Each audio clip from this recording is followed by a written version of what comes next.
दोस्तों नमस्कार, स्वागत करते हैं एक नए वीडियो में। दोस्तों राशन कार्ड से लेके बहुत सारे कन्फ्यूजन पैदा हो गए थे दोस्तों, तो इस पे मैंने वीडियो भी बनाया था, किस प्रकार से बहुत चीज़ों को आपको समझाया था। लेकिन दोस्तों क्या है कि बहुत चीज़ें ऐसी थी जिनको आज नहीं समझ में आया, कमेंट कर रहे हैं, परेशान हैं।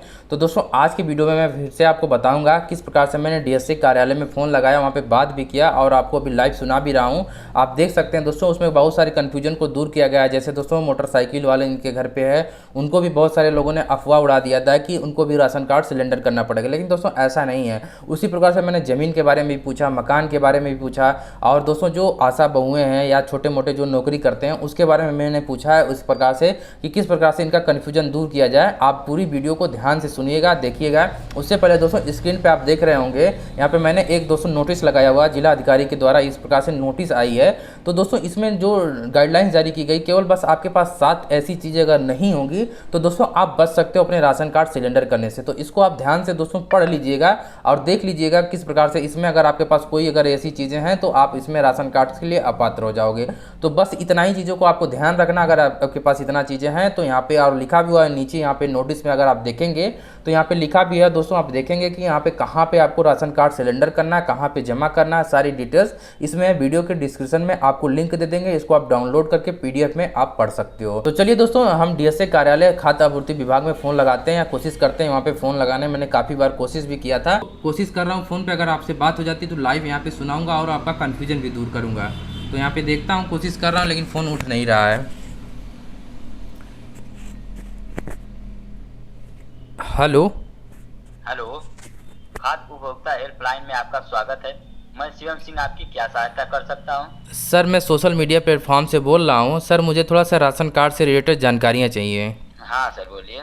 सर ये जो मकान को लेकर काफ़ी गांव में कन्फ्यूजन हो गया है कि जिनके पास पक्का मकान है या कच्चा मकान है, कौन से लोग जो है राशन कार्ड सिलेंडर करेंगे और कौन से लोग नहीं करेंगे, उसके बारे में थोड़ा सा हमें बताएं सर।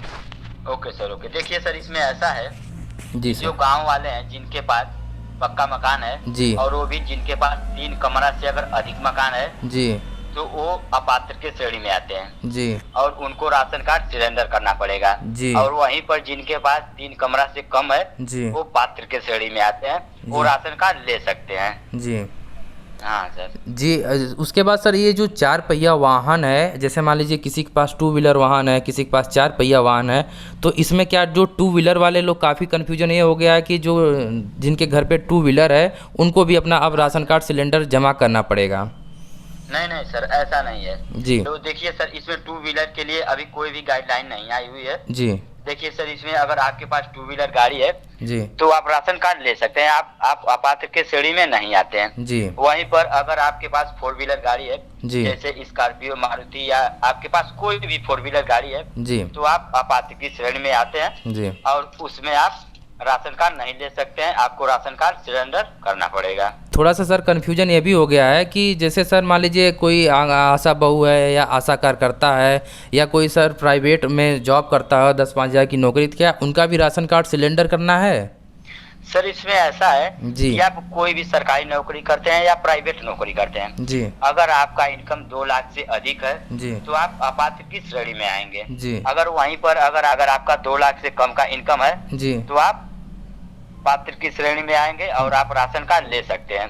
जी और अगर आप 2 लाख से ऊपर आप कमाते हैं, जी आप कोई भी नौकरी करते हो या सरकारी या प्राइवेट, जी। तो आप राशन कार्ड नहीं ले सकते हैं, आपको राशन कार्ड सरेंडर करना पड़ेगा। अच्छा सर, थोड़ा सा ये जो ज़मीन को लेकर है, जिनका सर गांव में जैसे मान लीजिए अगर 5 एकड़ ज़मीन हमारे पास है और हम लोग 4 भाई हैं और हम लोगों का बट गया है, तो क्या सर मतलब राशन लेने के लिए हम लोग पात्र होंगे कि नहीं?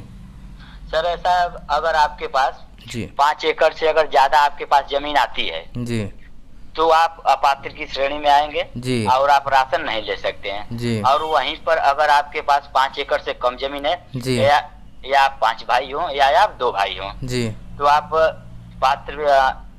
राशन कार्ड ले सकते हैं और आप पात्र की श्रेणी में हैं। जी। हाँ सर। उसके बाद थोड़ा सा सर कन्फ्यूजन ये है, लास्ट क्वेश्चन सर, जैसे मान लीजिए हम लोग 4 भाई हैं और हमारे पिताजी के पास 4 पहिया वाहन है, 5 एकड़ ज़मीन भी है और हम उस परिवार के हिस्सा में थोड़ा सा अलग हो जाते हैं। जैसे परिवार में जैसे अलग लोग हो जाते हैं, 4 भाई हैं तो 2 लोग अलग रहते हैं कहीं पे, तो क्या जैसे मेरा राशन कार्ड जो बना है मैं वो अलग से बना हुआ, तो मैं राशन ले सकता हूँ कि नहीं ले सकता हूँ?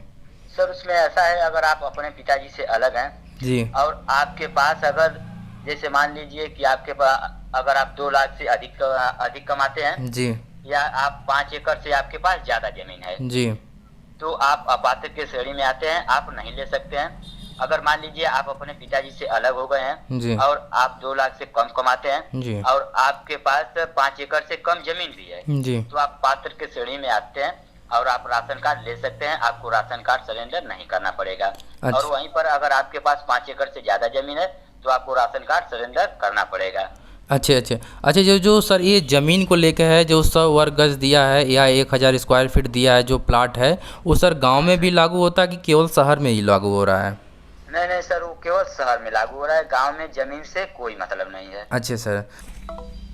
तो दोस्तों आप यहाँ पे सुने, यहाँ पे मैं खाद्य रसद विभाग के अधिकारियों से बात किया था, तो इन्होंने बताया कि जो ज़मीन से रिलेटेड कोई भी आपका जैसे चाहे 5 एकड़ से कम हो तो आप जैसे आप पात्र होंगे, अगर 5 एकड़ से ज़्यादा ज़मीन है तो आप पात्र होंगे। उसी में कन्फ्यूजन दोस्तों ये हो गया था, जैसे मान लीजिए हम लोग 5 भाई हैं, आप पाँचों लोग अलग अलग रहते हैं, आपके पिताजी के पास सारे संसाधन हैं, तो दोस्तों अगर आप उनका राशन कार्ड, जैसे आपने सुना भी होगा कि आपका राशन कार्ड जैसे बना हो, अलग बना हुआ हो, अगर पिताजी के राशन कार्ड में आपका नाम नहीं जुड़ा होगा तो आप पात्र होंगे, नहीं तो आप अपात्र हो जाएंगे, आप राशन नहीं ले सकते हैं ऐसी स्थिति में। उसी प्रकार से दोस्तों जो मकान को लेकर जो चिंताएं थी, जैसे किसी के पास 1 मकान 2 कमरा बना हुआ है, वो लोग राशन ले सकते हैं। जिनके 3 कमरे बने हुए हैं, जैसे आपने सुना भी होगा, जिनका 3 केवल कमरा बना होगा वो राशन ले सकते हैं, 3 से अधिक वाले राशन नहीं ले सकते हैं। तो इस प्रकार से 2 लाख से जैसे कम कमाने वाले, जो चाहे वो आशा बहु हों, चाहे कार्यकर्ता हों, किसी प्रकार के लोग, छोटे मध्यम वर्ग के लोग जो भी हैं, कमाते हैं 10-5 हज़ार दिल्ली बम्बई, वो राशन ले सकते हैं और जो है कि अपना राशन कार्ड सिलेंडर करने से भी बच सकते हैं। इस प्रकार से जो भी मैंने सूचना थी, मैंने जानकारी थी, कोशिश की आपको समझाने की। अगर दोस्तों आपके मन में कोई सुझाव हो, आपकी परेशानी हो, आपको नहीं समझ में आ रहा, तो हमें कमेंट करिए, मैं आपको उत्तर देने की कोशिश करूँगा। तो चलिए दोस्तों, मिलते हैं आपसे किसी नेक्स्ट वीडियो में, तब तक के लिए धन्यवाद।